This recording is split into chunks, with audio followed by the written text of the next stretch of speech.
I'm reading Angela's instructions. She always gives me instructions and I sway from them. So it's with great pleasure to introduce the topic of creating our own laws and why it's important. We all know that as Indigenous people, the laws that were enforced upon us did not work for us, and as demonstrated by the cartoons characters, it demonstrated that, restoring our people and their rightful place with their own culture, their ways of ethos, their way of knowing is their law. And what we are embarking upon at Carrier Sekani is the creation of child and family services legislation. It'd be an overarching legislation with differences for each nation. We have 11 nations. While we have some similar principles, the practice standards will be different and will be tailored to each nation. So that's the work ahead, and today we're going to explore the importance of it with our panel members. And somebody virtually asked, what can we do in community to prepare ourselves? And while you listen to Dr. Val Napoleon's speech, we already had laws. We had laws with respect to the teachings from our elders around our legends, around our way of doing ceremony, when it comes to births, marriages, and deaths. So those are already embedded as to who it is. What we are doing as we grow with this new society we call Canada, virtually relatively new to many of our ancestors, we are going to meld the both of best worlds and ensure that we design a program or a system or a set of laws that will really resonate with the healing of our people, because we have to undo 150 years of colonization. And we also have to recognize the two-eyed seeing, meaning we take the best from both worlds, but several worlds in this worldview. We have the Indigenous worldview, we have the non-native worldview, but other worlds that exist. So that's why, to me, it's important that when we have international conferences, some of the staff do go and present the Carrier and Sekani worldview.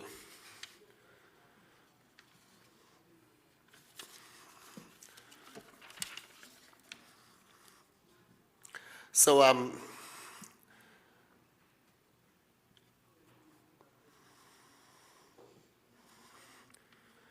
just trying to get a sense of my instructions here.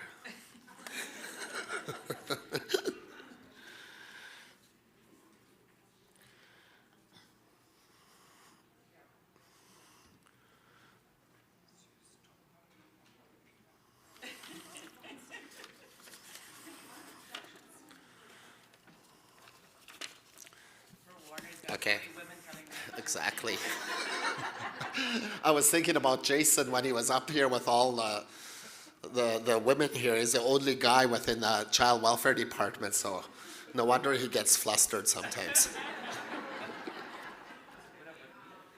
Again, welcome to the 32nd Annual General Assembly, Creating Our Own Laws.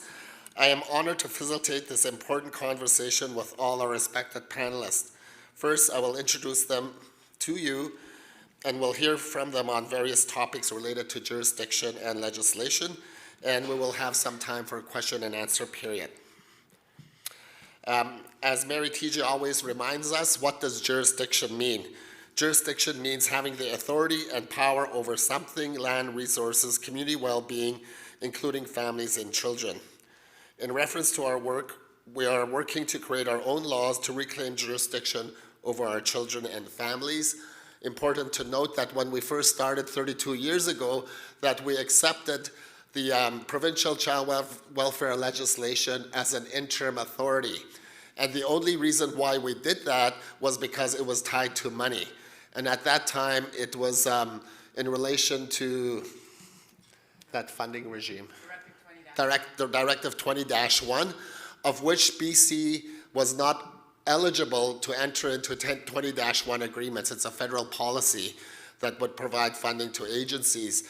And the reason why is because their threshold was 10,000 people and we didn't have 10,000 people within Carrier-Secani. We had some bands as little as 120 memberships. So at that time, I had to wrestle that policy and change that to ensure that in British Columbia, because we're so unique, we have 283 or 203 nations, and some with small populations. I had to get to convince AFN to assist in negotiating with the federal government to change that policy, and hence funding started flowing to British Columbia. And it's ironic that now Mary is on another table directing government as to how to expend, well, first of all, to make the laws right and to provide compensation, and now to guide the compensation process. So definitely we are facilitating change in this country around child and family services.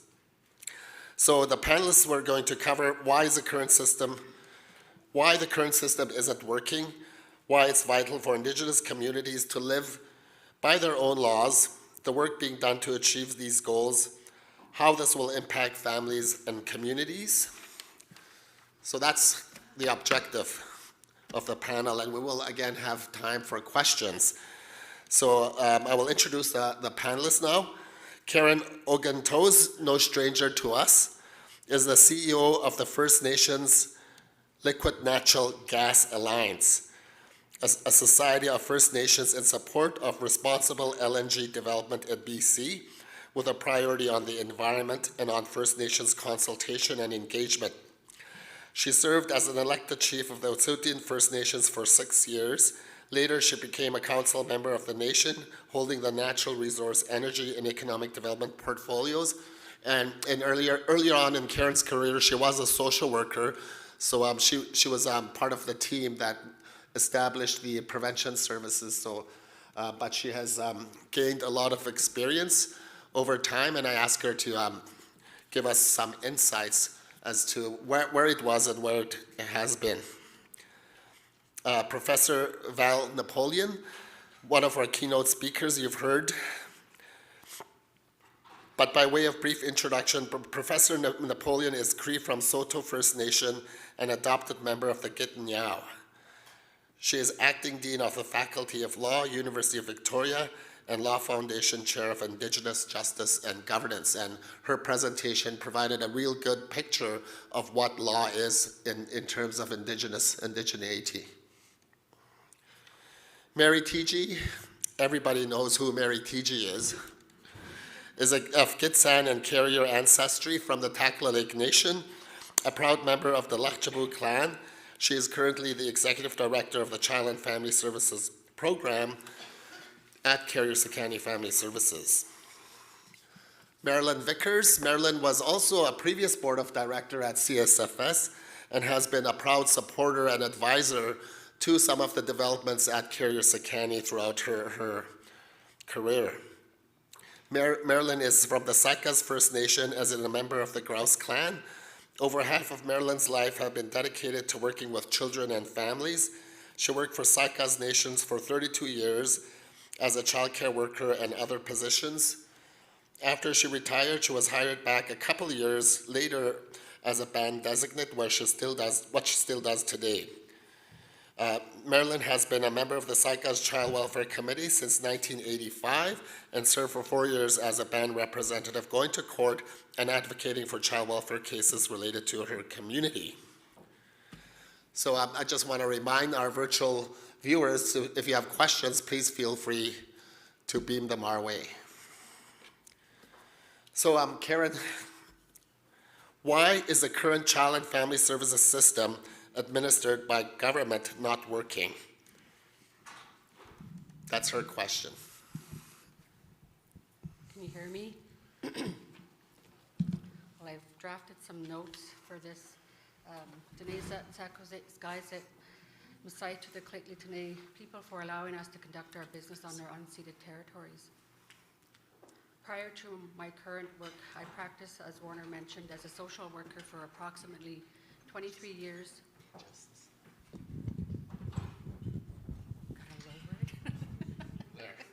I thought that was only if you're standing.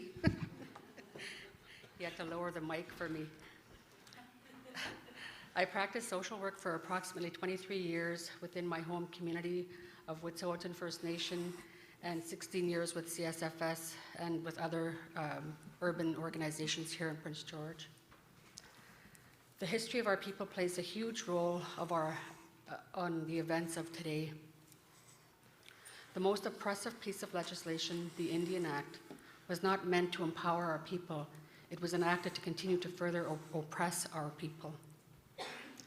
The residential schools, the 60s scoop, today with the high rates of our children in care, were the beginnings of the notion of institutionalization. High rates of incarceration, continued high rates of our children in care. After completing my MBA, I'm seeing how disproportionate even business is with Indigenous people across Canada. It is very clear that the Indian Act does not work for us in any sector. Where the Indian Act is silent, we fall under the provincial jurisdiction, and that system has not worked for our people. What was meant to keep our children safe became a huge part of their intergenerational trauma and unresolved trauma. The Family Care Worker Program, which it was called, that was started in the 1980s, as our politicians of the day wanted to stem the flow of our children going into care. Little did we know we were dealing with years of intergenerational trauma and unresolved trauma. The scenario of us pulling our people out of the river from drowning was overwhelming. We needed to go upstream and stop them from falling into the river in the first place. During my years of practice, from my perspective, healing is the foundation that is critical to helping our people move forward. A story about my frontline experience as a family care worker. One evening, I got a call from a female client in distress. She was clearly upset and crying. She asked me to come over to her house as MCFD was on their way. I went over to her house and things seemed calm when I got there. A male social worker came over and he had let me know what had transpired. The 7-year-old boy called MCFD himself while his mom went to the next building to do their laundry. My role as a family care worker was to prevent removals. But when this young boy called himself, I did not step in to stop the removal. When the social worker removed the boy, I was sitting in the front seat and I looked back and saw his big brown eyes, looking back at me very sad. That memory has been imprinted in my memory to this day. It was a reminder that we all must do better. A responsibility to all of us to do better. This quote by Henry Ford, "If you do what you have always done, you will always get what you got," which means we need to do things differently. I'm excited to see, after 14 years, how CSFS has grown, as I was one of the founding board members from my home community of Wet'suwet'en First Nation. Snakalia to CSFS for all the work you have done over all the 32 years. You have come a long way. Misai.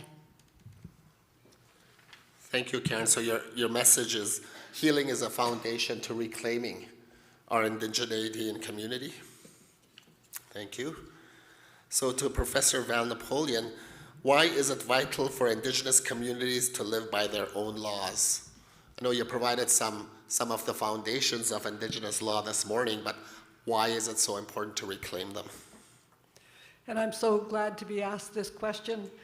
When we think about law, like this, I ask sometimes when I talk to folks, across Canada, I ask Canadians to think for just a tiny minute about all the ways that law is a part of their lives. So their ability to drive, their ability to travel, who they can have, who they can marry, what happens with their children, where they can vote, what they can do, where they can live, what kind of land they can buy, what community are they a part of. And so all of the ways that law is both implicitly and explicitly that which is visible and that which is invisible, a part of people's lives. Indigenous law is just as much a part of Indigenous people's lives, and it's for all of those reasons that it needs to be rebuilt in a way that enables people to, the law is not going to provide the answers, but it's a way for people to provide, to create the answers together. What the reality is in Canada and elsewhere around the globe, there is no intact Indigenous legal order. We all have to rebuild our legal orders. And so the work, I talked about some of that earlier, about looking at our own legal histories, our own legal resources, being systematic and critical in how we engage with that work.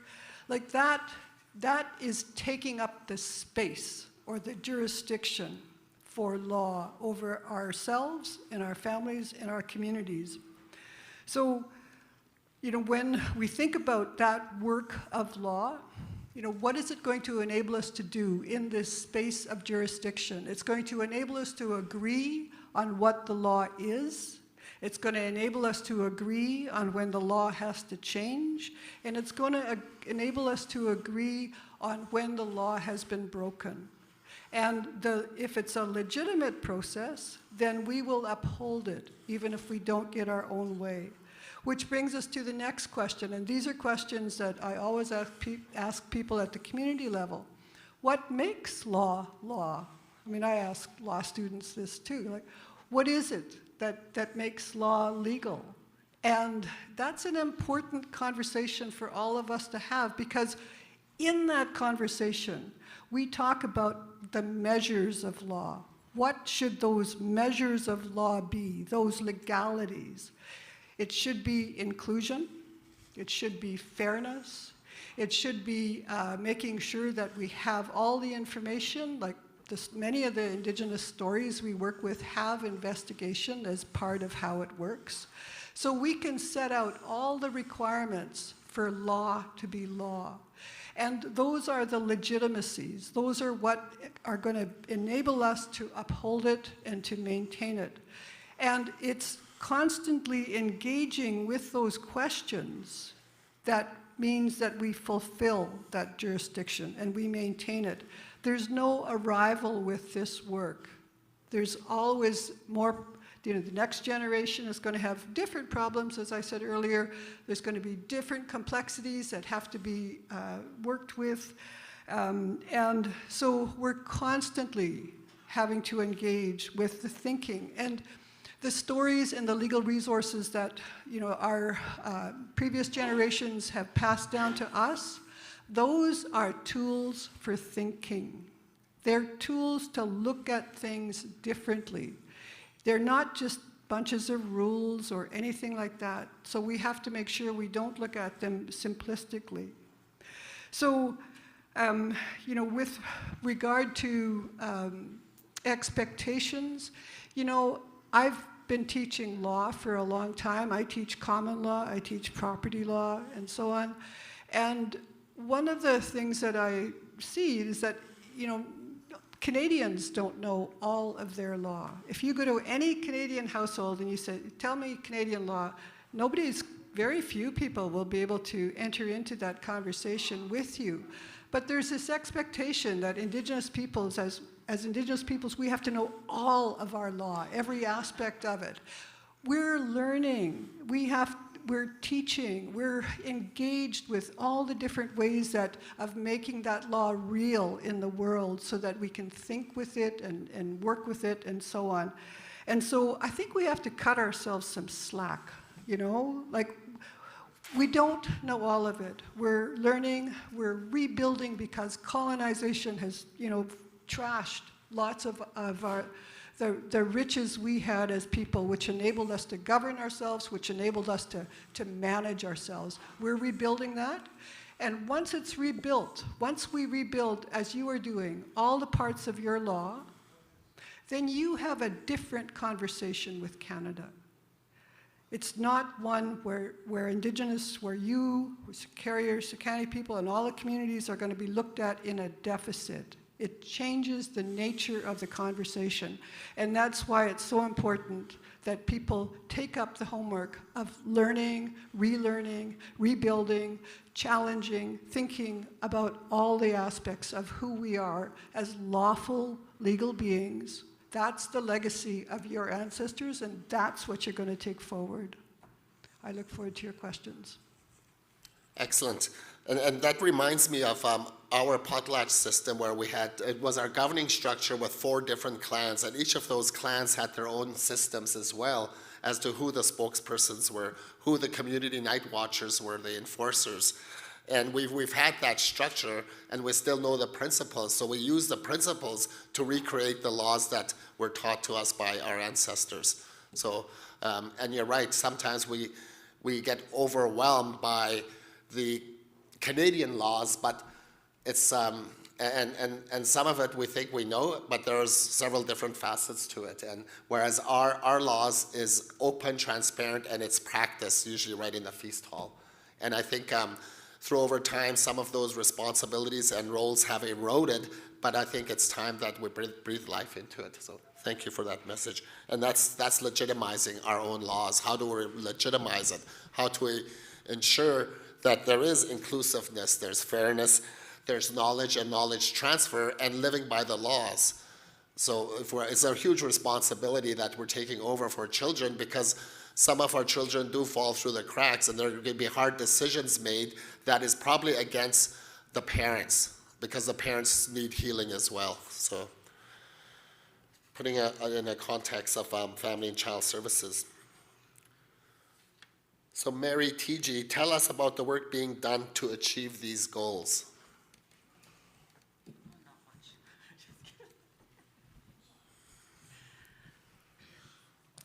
much. As I said earlier in my presentation, that Carriage County Family Services has started this work, when it first started 32 years ago. But even before that, Northern Native Family Services, as part of the Carriage County Tribal Council. So part of that Tribal Council, as you know, they were together because of treaty making, and always a thought that eventually there would be laws in everything, water, forestry, because we were negotiating that back in the day. So if you think about the amount of research that in each community that was conducted, I know some of the communities, they still have the research, but that research when we were treaty making all those years ago is still so valuable. So there has been a lot of work and a lot of existing research right now. So as we moved along, I think when I first came to CSFS, we started the traditional child rearing practices, that research, and then we also looked at, before I even started working at CSFS, I should backtrack. So that would have been about Travis, when did we start the Wanini ADR process? 2001, so it would have been 1999, 2000 is when I was part of the steering committee, way before I even came to start at CSFS. So you think about that research was already underway, led by Perry Shawan, I think Joanna Fisk was there, judges, lawyers, and so there is that large body of research plus the treaty research. So also we did child rearing practices, we developed our own parenting program, as I said, with the collaboration with BC Acts. So from all of that work that we did while we were creating programs, we were talking to the communities to say, okay, what is it that you want? If we developed a youth program, for example, we asked the youth themselves, what does this program need to look like? And so that research is also foundational for the laws that we're going to create. So we have done a lot of work. If you think about it, what we're looking at, CSFS, everything we do, all the practices that we do within social work, within health as well, good practice makes good standards, which makes good policies, which makes good laws. So all the staff, that when they're looking at a best practice, if you will, or a wise practice, that is going to be embedded in law. We also know with all the elders, the cultural piece, our communities have said we want a cultural program. So we've had the fortunate opportunity to speak to many elders and knowledge keepers and hereditary chiefs that are long gone. And we have their words to guide us. So that as we're drafting the legislation, we're building it on that. So if your practice is grounded in culture and traditional values and principles, it stands to reason that your standards, your policies, and eventually your laws will also be based and grounded in culture and based on traditional values and laws. So always remember that everything that you do today that makes a difference in a child's life for the better, that's good practice, which eventually could be embedded in laws. So you think about that we're already doing the work right now. I'm not just talking about formalized, say, social work practice. I'm talking about what works in your community. A good law is only as good as how you're going to enact it or how you're going to live it. What is working in your community right now to take care of children? Everybody knows what that is, and that in of itself will be something that could be embedded in laws. I think the other piece too, when you think about the work that we're doing, is that we know lessons learned for even at the treaty process. I know Robert was a negotiator, Martin was at the table way back in the day, that one of the things that we fought for was to have a living treaty. We never could get that, so we're no longer part of the treaty process. But that living treaty was very important, and so when we learn things like that, because we did not know what was going to happen 50 years down the road or 100 years down the road, so it was important. So just like that lived experience and what we know can be translated into child and family. So we need to have, and when we develop this, a living law, because our people aren't static. Circumstances aren't static. So there's things that we already know as individuals, and we come together, all of the stuff that we've done that we've already can use already in what a law looks like. Thank you, Mary. So definitely we've worked a long time at Carissa County with the Tribal Council. It even goes further. There was a project, I think it was Dr. Doug Brown that was the director, and it was called Revitalizing Carrier Culture, Carissa County Culture, and a lot of work and legends and stuff were recorded at that time. I'm hoping that that document is still around, because David Lugie and I were just young punks when we were researchers, researching the community, interviewing elders. Well, there's David Lugie, myself, and several others on that team. So again, I'm preparing the community. If community members have these stories recorded, we would really appreciate that if the team goes to your community to share those stories about your legends and how grandparents raised and taught children. Which comes to Marilyn. Along the same lines, Marilyn, what do you think this will mean to the families in your community to have their own laws and decision making? Considering, you've spent all these years working with your Child Welfare Committee, and it's one of the best organized committees within the territory.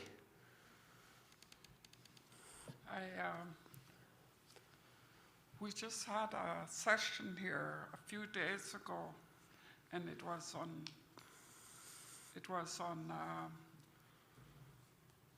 what was it? Family and children, and how they want to see the framework or the what's going to take place in regards to taking over our own child and welfare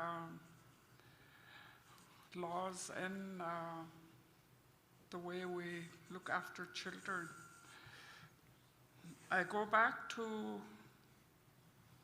the days that I was on the Child Welfare Committee with Mary John, Selena John, Sophie Thomas, and Madeline Johnny. They were elders at that time.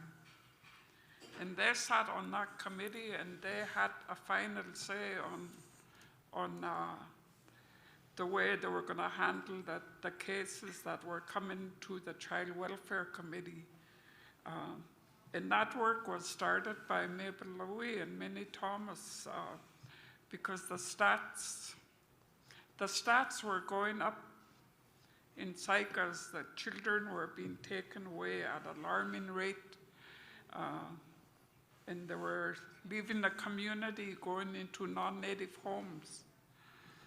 So they decided to to work with the Vanderhoof ministry to try to solve the problem, and they came up with the child having our own child welfare committee. And the work has continued from that day. We're just doing the work of what they taught us. And some of the work they did was very tiresome. It was long hours, and they were still committed, and they did it. They came to the meetings. And at that time, if the parents drank, they would take their welfare and give them food vouchers if all the money was going towards, and they talked to them about their drinking, how they had to stop. And if the voucher system didn't work, then the next step was to think of relatives, extended family, who the children can go to temporarily while the parents go to treatment. And they sat long hours just discussing how they were going to work this and the best way to work it. And they had the wisdom and the knowledge because they had large families. They had very large families, and they raised their own children. And they talked about how the system, the ministry taking the children was not the answer. Because they weren't learning our ways, they weren't learning our language, they lose their culture. And they wanted them to stay in the community. And they talked tirelessly about keeping those children in our community. All the elders that I mentioned are all gone now, but they did their work. And the work today is being still carried on. We still have our Child Welfare Committee. It seems like we're regrouping again, and we're starting to work on the work with the families, and trying to keep our children in the communities. I know I've worked many years. Since '85, I joined the committee. And I started working for Saik'uz as a child care worker. And I'm still doing the same work. And I've done I've dealt with a lot of different social workers. I've dealt with different lawyers, family lawyers. I've spoken in the courts in front of the judge, and I've always advocated for our family. As long as there were Saik'uz band members, I was in the courts representing, being the advocate for these families. And today I don't do so much of that since I retired, but I was called back as a band designate, so I'm still doing the work, and I work closely with Cheryl Vandelar, who's worked in our community for many years. And she's very dedicated, and she's very compassionate, and she's very, cares about the people. That's who you need in these positions.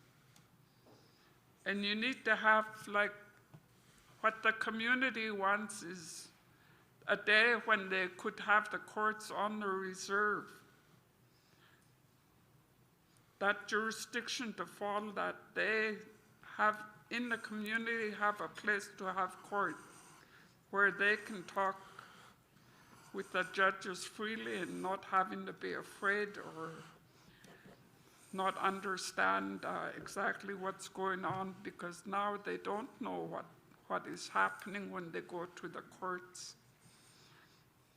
And to have our own lawyers come up and explain and work with the parents in keeping these children in the community. If that doesn't work, go to extended family, and if that doesn't work, then it goes to people who love taking care of children on the reserve. We know the people. We know we know the people very well. Just the other day, there's a position for a family pres on our reserve. They asked me to sit on the interview, so I did, and we hired one of our own. I said, she's one of ours. I said, she can learn, she can, if she's dedicated, if she wants to work hard, long hours, and work with families, I said, yes. I said, train her. I said, get her as much training as she can receive. She has a lot to learn, because we were there at one time at that beginning where we didn't know very much. So it's very important that, the community take over their own child welfare system, and whichever way design they want to, and have the elders helping them. And to work tirelessly to work with the parents. The parents, because of the disruption in our lives through the colonization, the parents need a lot of help. They need parenting, they need to know that you can't raise a child when you're doing drugs and alcohol, or if you're doing any other thing. That years ago, when people did wrong, the elders used to go to that person and talk to them and to correct them. And they always said, when they came to see you and talk to you, they always said, we're talking to you because we love you, we want to see change in your life, and that you still have a future. They encouraged them. And when somebody comes to you and says that to you, it does give you courage, and you do want to change, but you have to keep getting that help in order to change. And for me, that change will come about with all the workers that are in our community that's willing to take up being foster parents, being on the child welfare committee, being a preservation worker, being a youth worker, and have that collaborative approach in keeping our children on the reserve and with the families.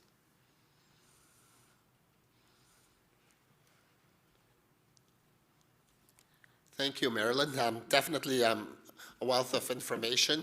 You're right that your elders back in the day were a force to be dealt with. I know that they always withheld the decision-making power in their own community, and Selena John always comes to mind because she was the mentor at CSFS as one of the first elder advisor. And I remember one time that the social workers were trying to come in and dictate case management, and Selena just put them in their place. So you spoke about parental wellness, and I totally agree with you. The fact that we have had a lot of challenges in our communities, thrust into poverty, we still have some healing that needs to be done, and that really speaks to the fact that we need to support our parents even better. You also spoke about our systems, that we already had these systems, conflict resolutions. You spoke about our traditional ways of resolving conflicts, and definitely a dispute resolution process. So that all of those elements will be embedded in our system so that we revitalize the decision makers in a community to make sure that there is well-being, family well-being. Of course, that'll still include our social workers, and Julie has a task of finding 3 lawyers for our agency. As Mary stated, we now have the financial resources to start rebuilding our structure predicated on some of our own values and beliefs, and the work that we have been doing for over 32 years, which, we're lucky because we occupied that field of child and family services. We do have the wealth and the knowledge. Now it's time to really share that wealth and knowledge with community and build a capacity so that they become their standalone 20 years from now when Mabel's retired. Mabel was supposed to retire too, but I think it's instead of Freedom 55, she'll be Freedom 95. Any questions? Any virtual questions?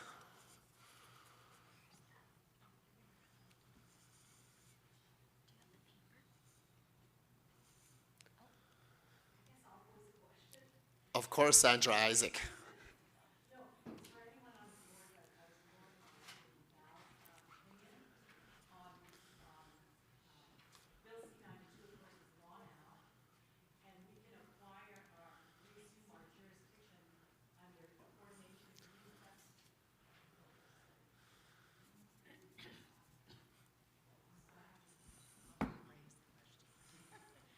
So it's for anybody on the panel, but my question is more, geared towards the law, so I'll direct it to Val.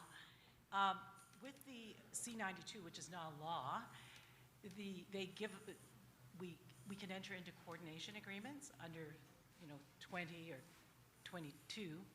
So my question is, the fact that we have paramountcy after 1 year, how do you view these coordination agreements with respect to the work of, the work we're doing in reassuming jurisdiction? I think it's exciting myself, but I'd like to know your views. I think the various kinds of political arrangements that people have built with with Canada, whether it's Canada provincially or federally, I think that all of those are Indigenous peoples enacting on the authorities that they have. And I think that the extent to which you're able to inform those political arrangements with everything that's been talked about here, and that you set the terms of reference according to Carrier and Saik'uz law, not Canadian law or Canadian institutions, the extent to which you're able to articulate that substantively and procedurally, then you're going to be able to keep building on that because it won't be limiting. So it's a really important step. Other peoples have taken these steps with, as I mentioned earlier, environmental assessments, but there's all kinds of other ways that people have found to figure out aspects of their relationships with others. And so one of the keys, though, I think, is that we maintain clarity when we use the language of rights. Each legal order creates rights. Within Saik'uz law, there are rights within the full scope of what that law covers. Similarly with Carrier or with Giksan or Dene or Deniza. So there are rights there that are substantive and procedural, and there's processes for figuring that out. So Canadian law has through case law that we know of through Section 35 and through other processes, Canadian law also has rights that are set out under that legal order. Sometimes when people talk about rights, they conflate them. And conceptually, it's important for us to separate them. They mean and they allow different things, whether we're talking about parts of UNDRIP or DRIPA or anything else. And the other piece, which I think is also important, when we talk about law, we need to say which law. So when we mean Canadian law, we always have to say that that's what we mean, or a Canadian case. When we mean a carrier case, we need to say that. When we mean carrier or carrier-Sekani combined law, then we need to say that. So that we're always, we're never assuming that the only law in the room is Canadian law. So I think that there's, I think that this is another way that people are exercising and acting on their obligations within the scope of your own lawfulness. Yes, definitely excellent. And to differentiate the laws and where it's come from and applied is so important, because we all, on top of that, we also have the Charter of Freedom and Rights, and how does that plug in, if at all? So a lot of work and a lot of questions that will be articulated when we socialize, when we bring the laws that we've drafted back to community.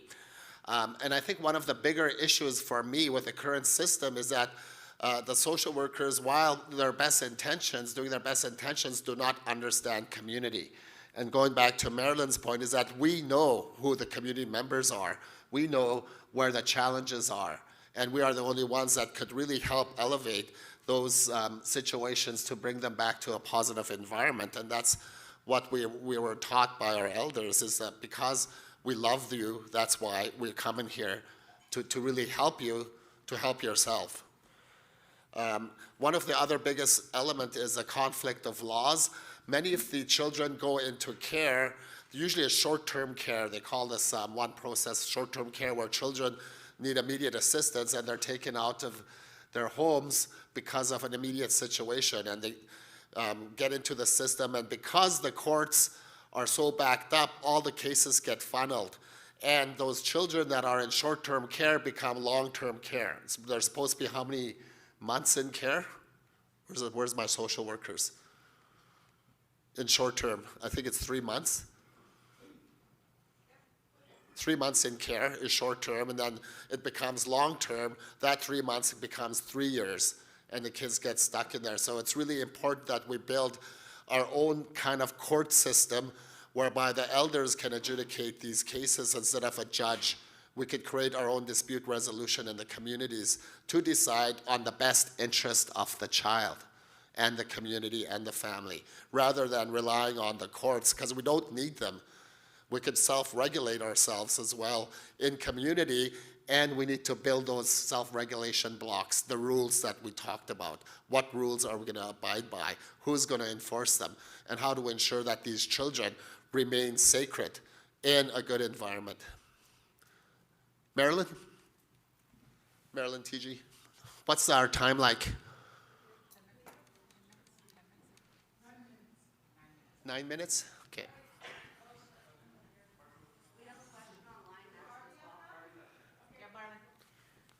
Okay, Denise, I was just so pleased to hear all of the panelists. So the question I was thinking about is, what can we do in our communities, because we need to reclaim our own laws. And as I know it, you know, there's many ways of how we take care of our affairs.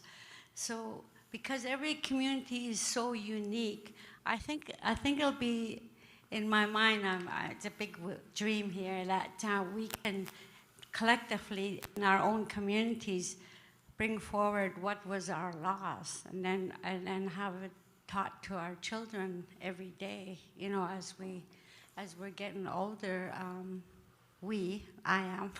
So, you know, once we're gone, all of this will be still here. So I was just thinking out loud, outside myself.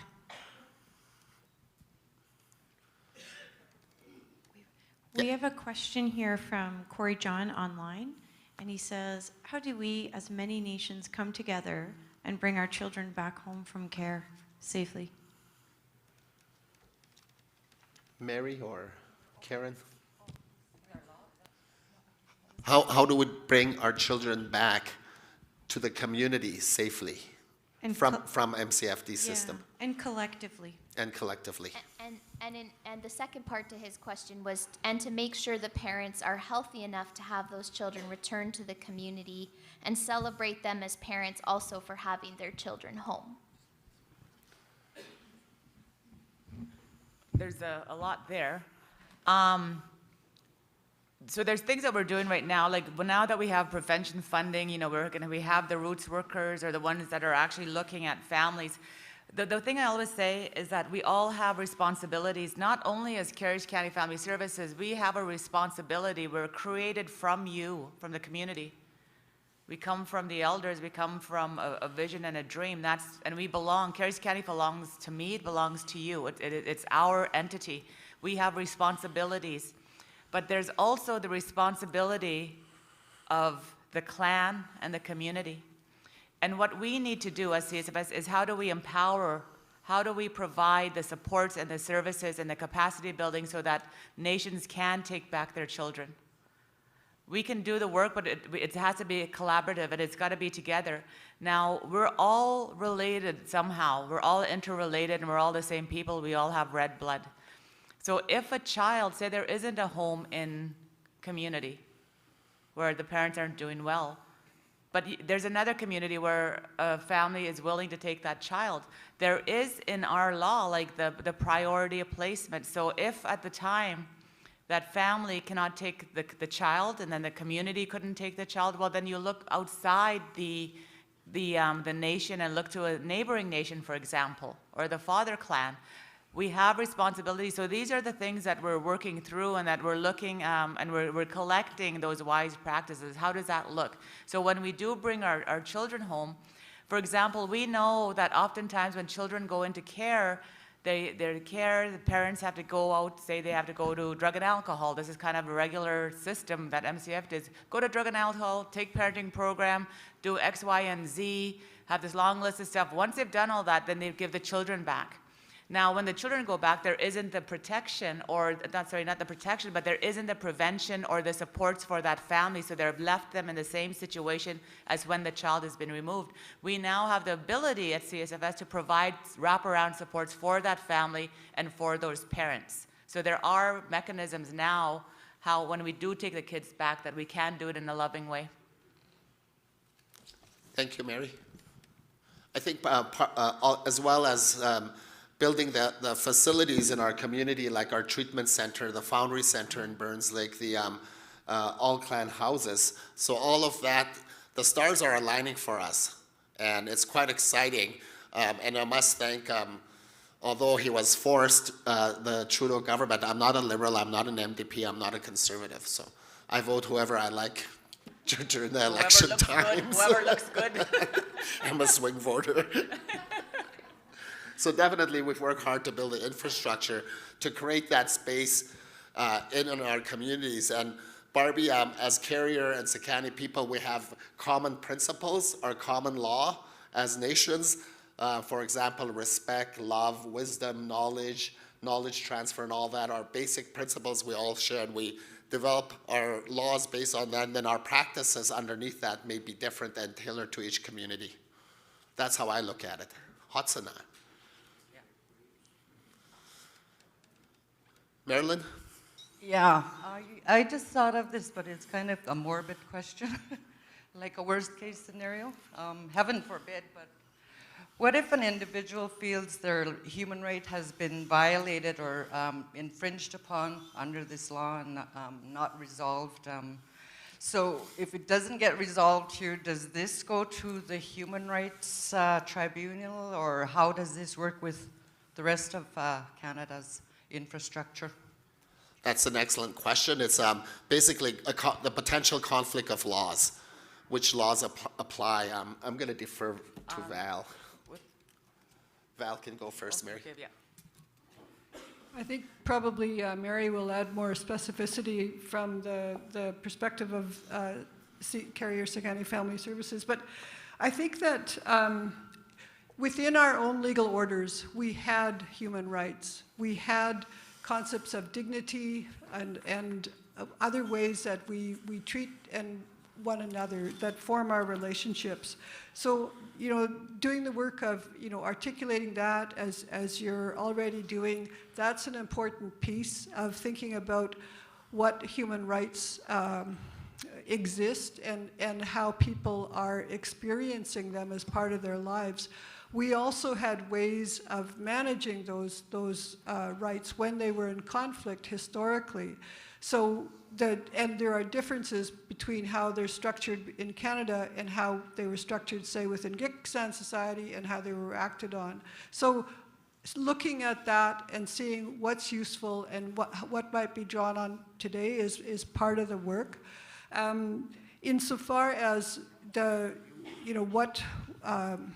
what will happen and if there's a complaint, that's going to largely depend on what processes you've got in place for those eventualities, for those scenarios, and I don't know the structure of that. I'm assuming that that's what Mary will speak to. I just want to say that conflict of laws is only one aspect of the relationship between legal orders. The rest of the relationship between legal orders includes setting out how people would solve a particular problem, which resources would come to bear, and so on, and then coming up with a range of legal responses which are legitimate.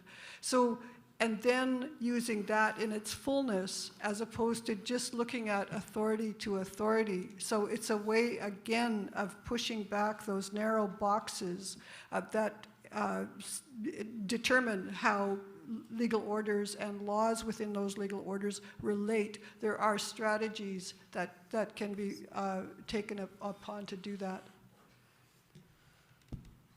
Thanks, Val.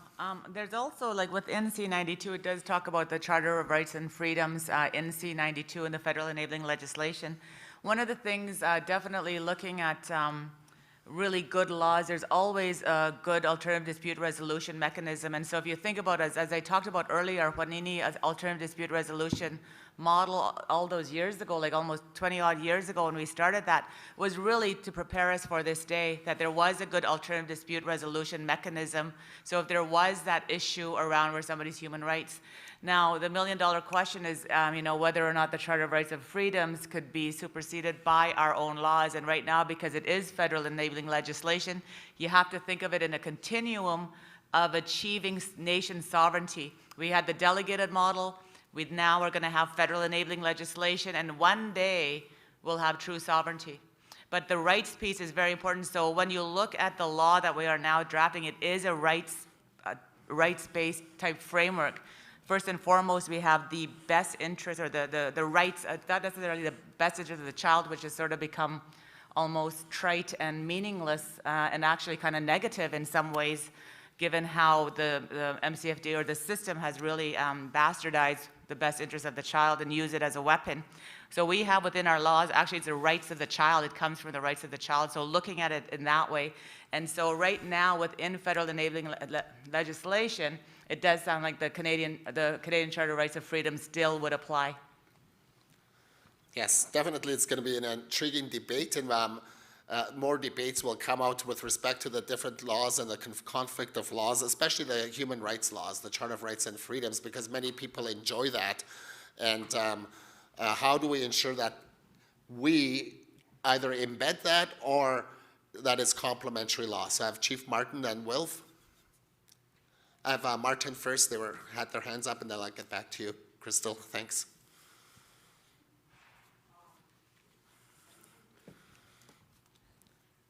I am keeping track of speakers, so.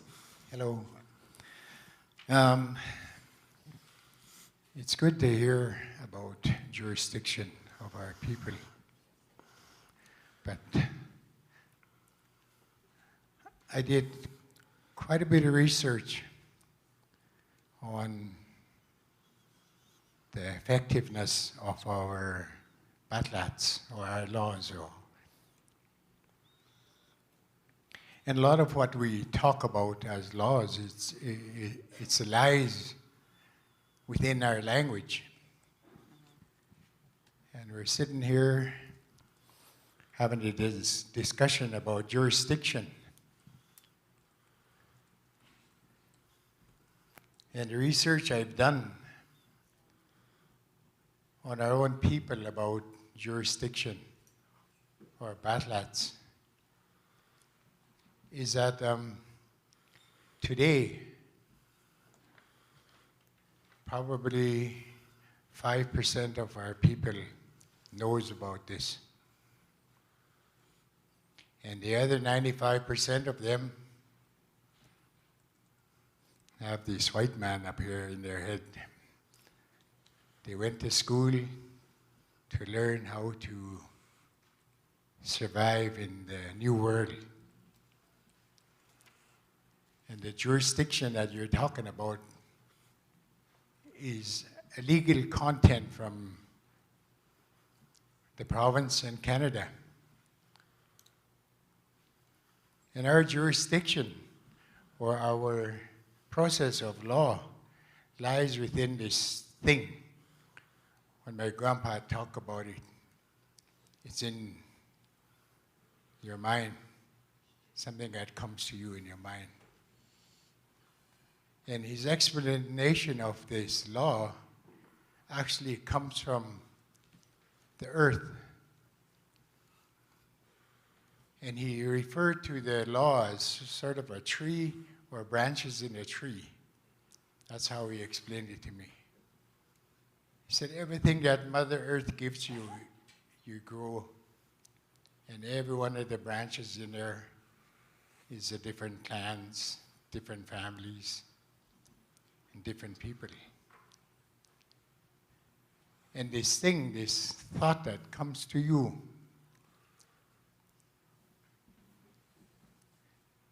is what you give to other people, but you give it to them with your heart, he said.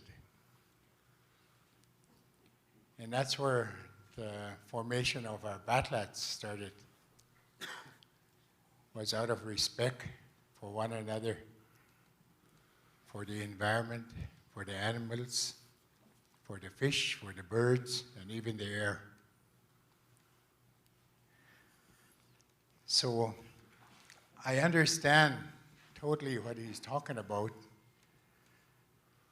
but then every time we talk about jurisdiction, this white guy up here in my head and start trying to decipher my language in English, and I have a hard time with that. And because I grew up in a new world, so if we want to make a difference for our people, a lot of what we have to do is in their language. And when we talk about holistic approach on things, holistic is everything. Everything. The thought that I talk about, my grandpa taught me about it with a glass of water. He poured the water in a glass and came over and showed it to me. Then he went back to the sink, and I looked at it and I said, yeah, that's a glass of water, and he sort of smiled and walked away, poured it back out, and he came back with the empty glass and showed it to me. He said, you see that? And I said, yeah, it went down into the sink, and he laughed, and he said, no, I want you to understand that when I poured that water back out, it instantly went back into the spirit. He said, it's in between me and you. We breathe it in, we breathe it out. So our belief in what we do, and that's what he talked about at that point. He said, that's the same thing as when I'm going to speak to you, this thing comes to me, into my head, then it comes out. That's the same spirit that this thing I'm talking about. And everything has it, the animals, the trees, the grass, the water. It's all, he's talking about a stick of who we are. And I really had a hard time trying to connect to that. It took me years to realize what he was really talking about, because I was so busy trying to figure things out from a non-native point of view, until I started realizing that this Indigenous person that's in me can actually decipher a lot of these things in our own way.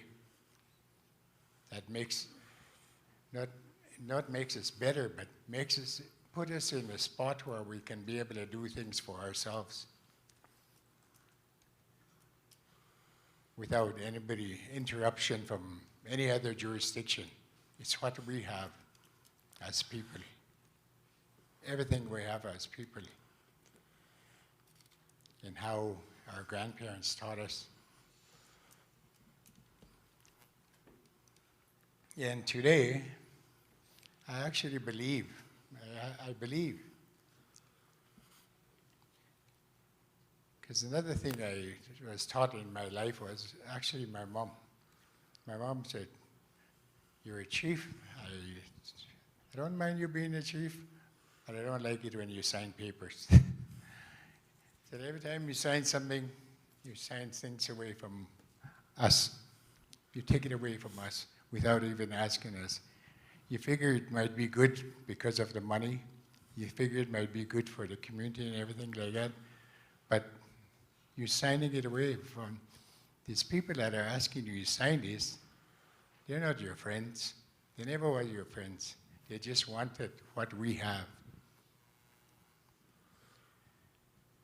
That thought came back to me when this legislation of UNDRIP legislation came back. Then I realized that we're under attack, political attack by the politicians of Canada to actually start taking what we have as people away from us.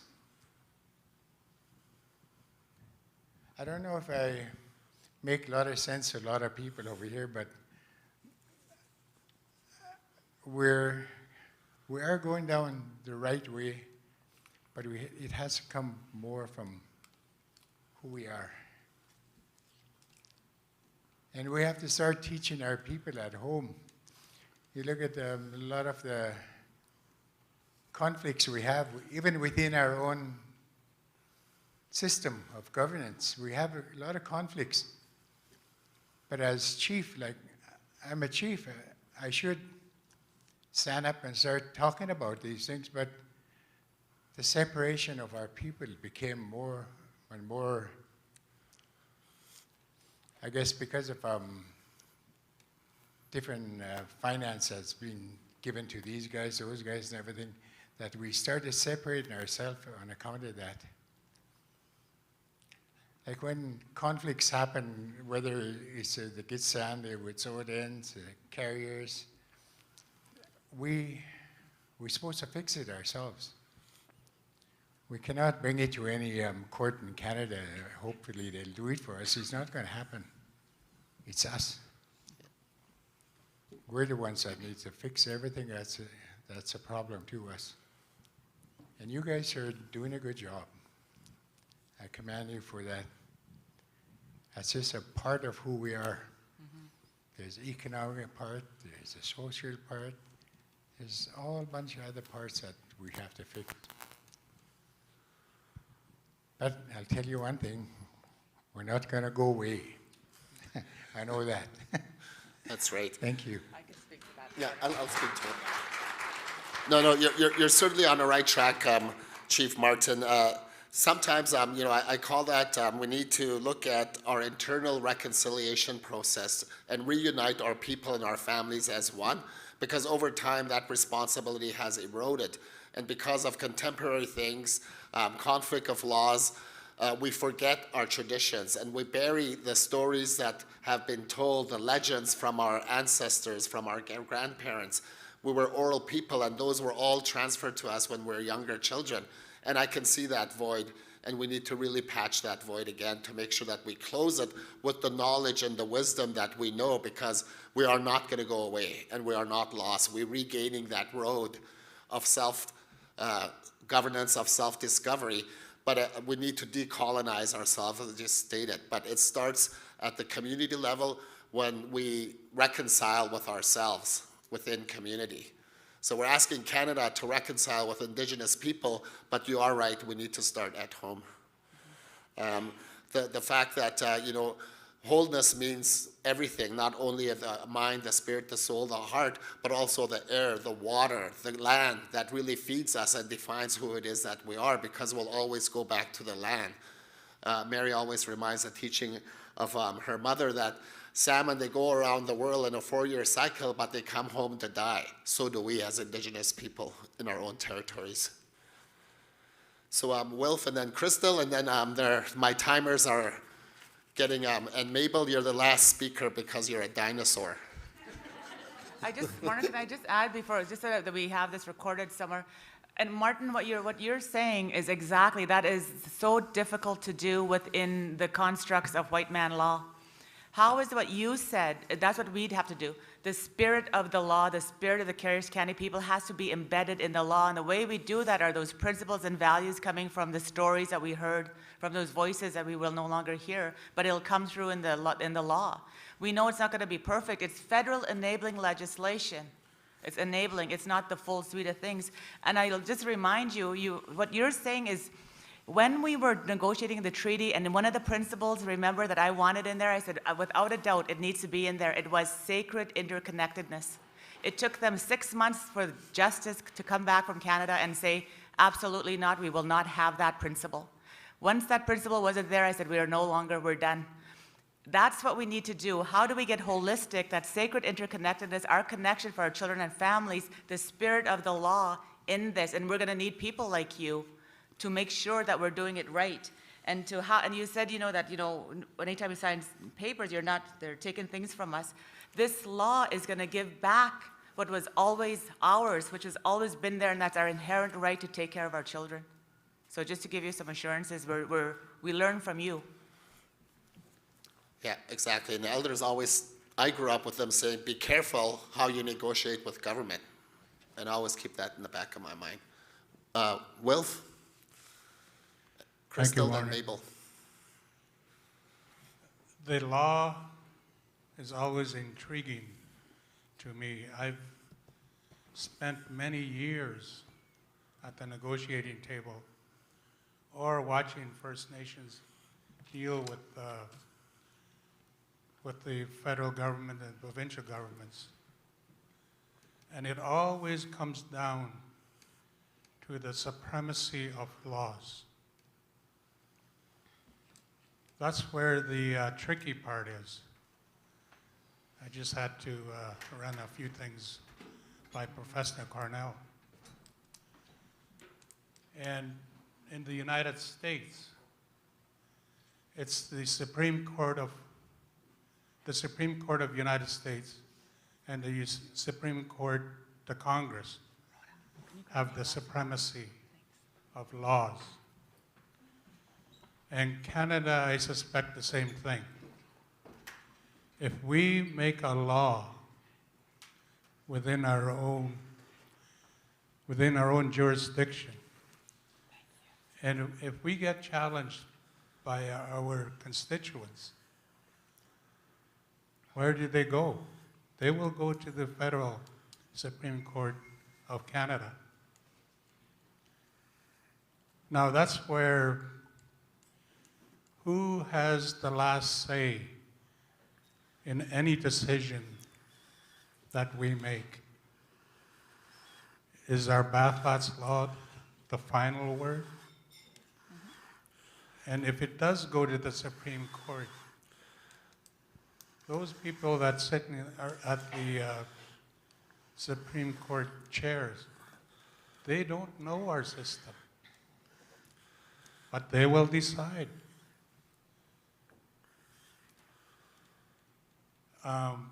My question or thought is that if any agreement that we make, there should be a provision stating whose law supersedes who. Do we supersede the Canadian law? That's a thought to think about. Thank you. Good question to think about, and iron out who is supreme in terms of laws as it relates to children and families. That's going to be debated, and we will ask those questions. And as it relates to child and family services, from my understanding, it'll be embedded under Section 25, so the laws, the Indigenous laws, will remain supreme over provincial and federal jurisdiction. The other thing, don't forget, when I say this, I always say, we have to think about this as protecting our most important resource, much like you do in forestry mining, but this is our most important resource, our children. So when you think about the Chilcotin decision, and that is Indigenous land, and they make the decisions and they do everything there, that fight has helped us to get to this place. So absolutely, it'll be our law that is supreme. Crystal? Hello, everyone. It's Crystal from Takla Nation. One of the things that I'm really excited, I really support this jurisdiction model, not only as a leader of my community, but as a former child in care.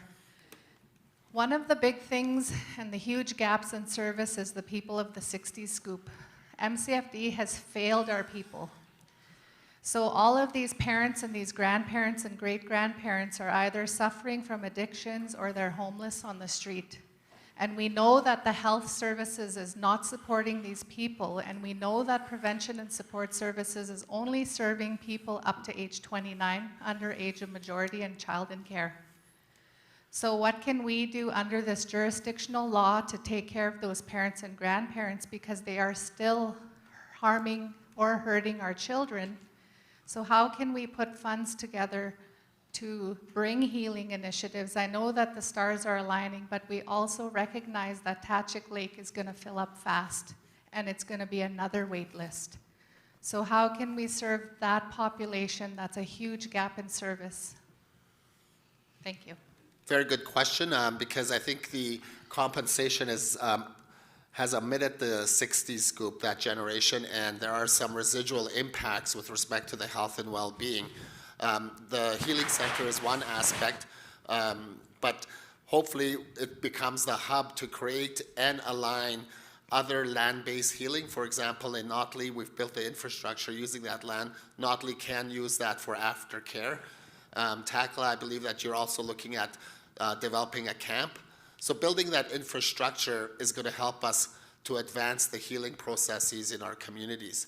So Mary, did you have any comments around the 60s scoop? Yeah, so there's 60s scoop. I know there was the compensation, and that's another issue, but I know what you're getting at. Like, in this jurisdiction, how do we ensure that we're funding all of those pieces? So remember I said at the very beginning of my talk that everything we've done at CSFS has been by design for this day? The life cycle approach was by design so that it would be embedded in jurisdiction. So when we start negotiating the coordination agreement, you look at the life cycle approach. So if you have a healthy baby, healthy child, healthy adult, healthy parent. And that life cycle is $1 million concept. Because in the federal, in C-92, and then the agreement in principle, one thing that I made sure of was that prevention was defined as holistic and based in culture. Because of that, those wording, that would be the mechanism for us to ensure that we could embed it in our legislation, but then we need to ensure that the legal question that we have to get is C-92, if you look at it, it's really siloed, child and family, but how do we get those health services in there that we need to ensure that there is a healthy parent, healthy grandparent? And that's the difficulty, and then we're hoping that we have the legal symposium in November at their national conference, And those types of questions, what do we do? How do we ensure funding is for those things that are not within our child and family law, but we still need to provide the supports to our community? It'll be the most unique, novel law in Canada, I'll tell you that. We could have easily done a law, we could have had a law yesterday if we wanted to, but what some of the nations are doing is they're just taking existing provincial law, changing a few words, throwing a feather on it and say, this is our Indigenous law. We can't do that. So that's why it's taken us a bit longer. Thank you. So much work is being done, and I also directed my staff to really look outside the box from the contemporary schools of mental health. Back in the day, as some leaders pointed out, that it was our elders and community that came and resolved some of the family disputes and did the counseling. So I asked them to embed that in our healing continuum for the Healing Center. Mabel Luigi. Thank you. From the dinosaur.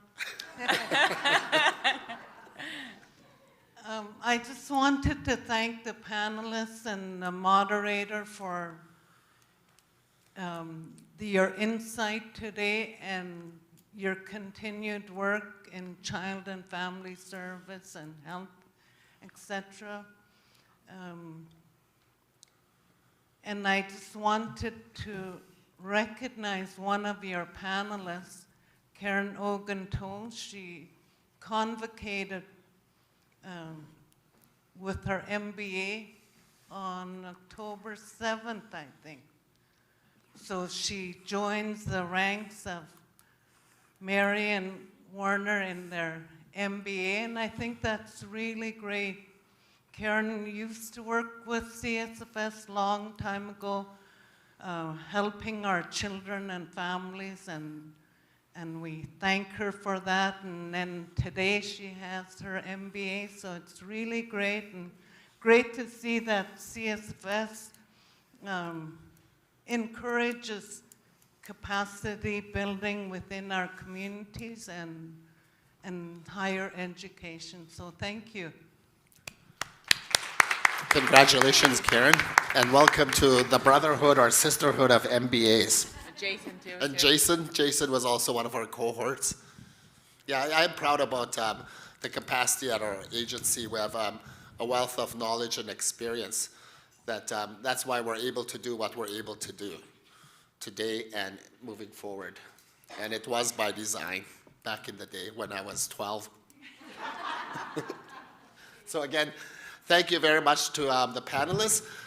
Much more dialogue will ensue in all of our communities, and this is a good start. Again, for those of you that are listening on virtually, if you have stories or evidence of stories and legends, the team will be coming to a place near you. Thank you so much.